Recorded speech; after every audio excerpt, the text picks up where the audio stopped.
दरम्यान ही दृश्य आहेत मुंबईतली। आपण बघू शकतो या ठिकाणी आशिष शेलार हे आपल्याला मतदानाचा हक्क बजावताना दिसून येत आहेत। मुंबई भाजपचे अध्यक्ष त्यांनी या ठिकाणी मतदानाचा हक्क बजावण्यासाठी मतदान केंद्रावर ते पोहोचलेले आहेत। तर लोकसभेच्या निवडणुकीमध्ये मोठी रंगत आल्याचं पाहायला मिळालं होतं। प्रचार या ठिकाणी जोमात करण्यात आला होता आणि आज प्रत्यक्ष मतदानाचा दिवस आहे आणि अशामध्ये मुंबई भाजपची जबाबदारी ज्यांच्याकडे आहे ते आशिष शेलार हे मतदानाचा हक्क बजावण्यासाठी मतदान केंद्रावर पोहोचल्याचं आपण बघू शकतोय। तिकडची थेट दृश्य मुंबईमधील 6 लोकसभा मतदारसंघांमध्ये आज मतदान होते आणि त्याआधी निश्चितच मुंबई महाराष्ट्राची राजधानी आणि देशाची आर्थिक राजधानी असल्यामुळे इथं प्रचार मोठ्या प्रमाणामध्ये करण्यात आला होता। सर्वच पक्षांनी इथं जोरदार प्रचार केल्याचं दिसून आलं होतं आणि आज आहे मतदानाचा दिवस। आज मतदार राजा आपला खासदार निवडणार आहेत।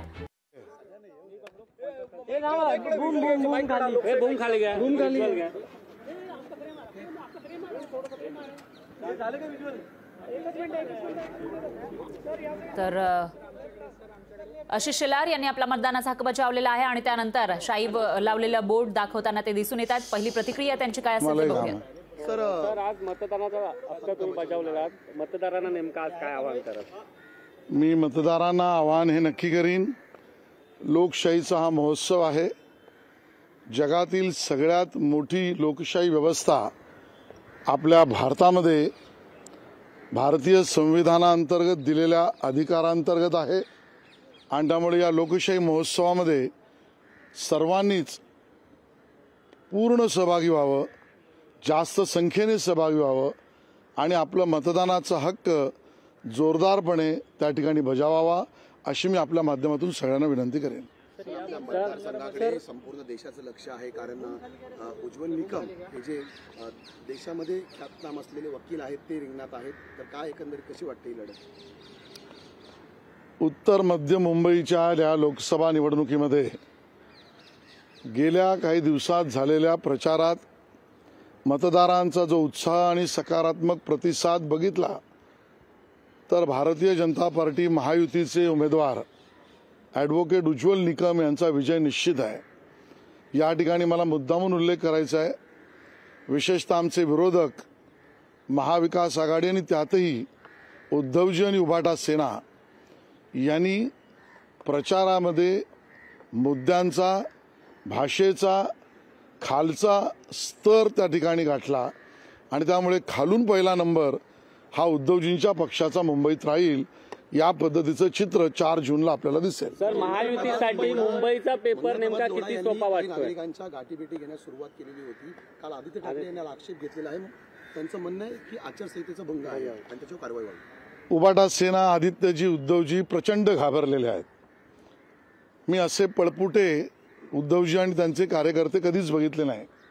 भाजप बरोबर नसल्यावर घबराट त्यांच्यामध्ये झाली स्वाभाविक आहे आणि त्यामुळे पहिल्यांदा ईव्हीएमवर, मग व्हीव्हीपॅटवर, मग त्या ठिकाणी निवडणुकीच्या आयोगाने दिलेल्या मतदानाच्या संख्येवर प्रत्येकावर त्यांनी ऑब्जेक्शन घ्यायला सुरुवात केली आहे आणि म्हणून आता बैठकांवर मला वाटतं एवढी घबराट आणि पळपुटेपणा उद्धवजी तुमच्या पक्षाचा असेल तर रिंगणातनं बाहेरच जा आणि आदित्यजी तर अजून बच्चा आहे। सर, मुंबईचा पेपर किती सोपा वाटतोय महायुतीसाठी, कारण 6 मतदारसंघात प्रत्येक पेपर हा सजगतेने आणि चोखंदळपणे आणि अभ्यासपूर्ण सोडवायचा असतो। त्यामुळे आम्ही प्रत्येक पेपर अभ्यासपूर्ण रीतीने सोडवू, पण केलेल्या अभ्यासाच्या आधारावर एवढं नक्की सांगू, 6 जागा महायुती जिंकेल, 0 जागा महाविकास आघाडी जिंकेल। भाजप कार्यकर्त्यांना काय आवाहन कराल, कारण तुम्ही स्वतः रांगेत उभे होता, प्रचंड गरमी आहे आज सकाळपासून 7 वाजल्यापासून आपण पाहतोय, काय एकंदरीत आव्हान असेल आणि कशा समोर? मी भारतीय जनता पक्षाच्या कार्यकर्त्यांना तर प्रमुखतः आवाहन करीन की मतदारांना संपूर्णतः मदत करा।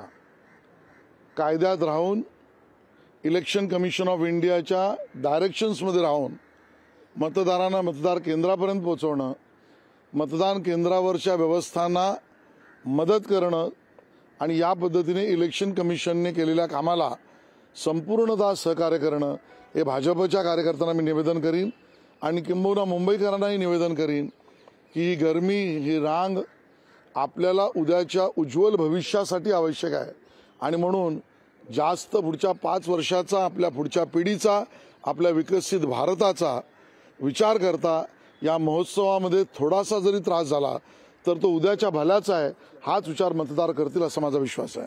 सर, आपने मतदान किया है, मुंबई को कैसे संबोधित करेंगे? गर्मी भी बहुत ज्यादा है. मैं मतदाताओं से आह्वान करूंगा, ये लोकशाही का महोत्सव है. 5 साल में एक बार हम सबको उसमें सहभागिता देने का मौका मिलता है. हम सब लोग बढ़ चढ़कर आनंद के साथ, उत्साह के साथ इस मतदान प्रक्रिया में सहभागी हो. व्यवस्था इलेक्शन कमीशन ऑफ इंडिया ने बहुत पुख्ता की है. मैं आपके माध्यम से सामाजिक कार्यकर्ता, भारतीय जनता पार्टी के कार्यकर्ताओं से भी निवेदन करूंगा, मतदाताओं को सहयोग करें. इलेक्शन कमीशन ऑफ इंडिया के गाइडलाइंस के तहत उस प्रक्रिया में अपनी सहभागिता दे और मुंबई वासी बढ़ चढ़कर वोट करेंगे, ऐसा मेरा मानना है. महायुति के 6 कैंडिडेट्स हैं, उनकी जीत को लेकर आप कितने आश्वस्त हैं? आप अध्यक्ष हैं. देखिए, मैंने गत 2 महीने से जिस प्रकार का कैंपेन देखा, उस कैंपेन में मुंबई वासियों का और मतदाताओं का उत्साह देखा. और सीमा तो तब पार हुई जब माननीय प्रधानमंत्री मोदी जी का रोड शो, उसमें मुंबई वासी जो बढ़ चढ़ के सम्मिलित हुए और बाद में जाहिर सभा में मामला स्पष्ट है 6 की. तर आपलाच उमेदवार निवडून येणार असा विश्वास या ठिकाणी आशिष शेलार यांनी व्यक्त केला आहे. आणि त्याचबरोबर मुंबईची जी जनता आहे ती सजग आहे आणि हे जे जागरूक नागरिक आहेत ते आपला मतदानाचा हक्क बजावतील असा विश्वास त्यांनी व्यक्त केला आहे. आणि त्याचबरोबर विरोधकांवर निशाणा साधल्याचंही दिसतंय. लोकशाही मराठी ऐका, पहा, जागरूक रहा.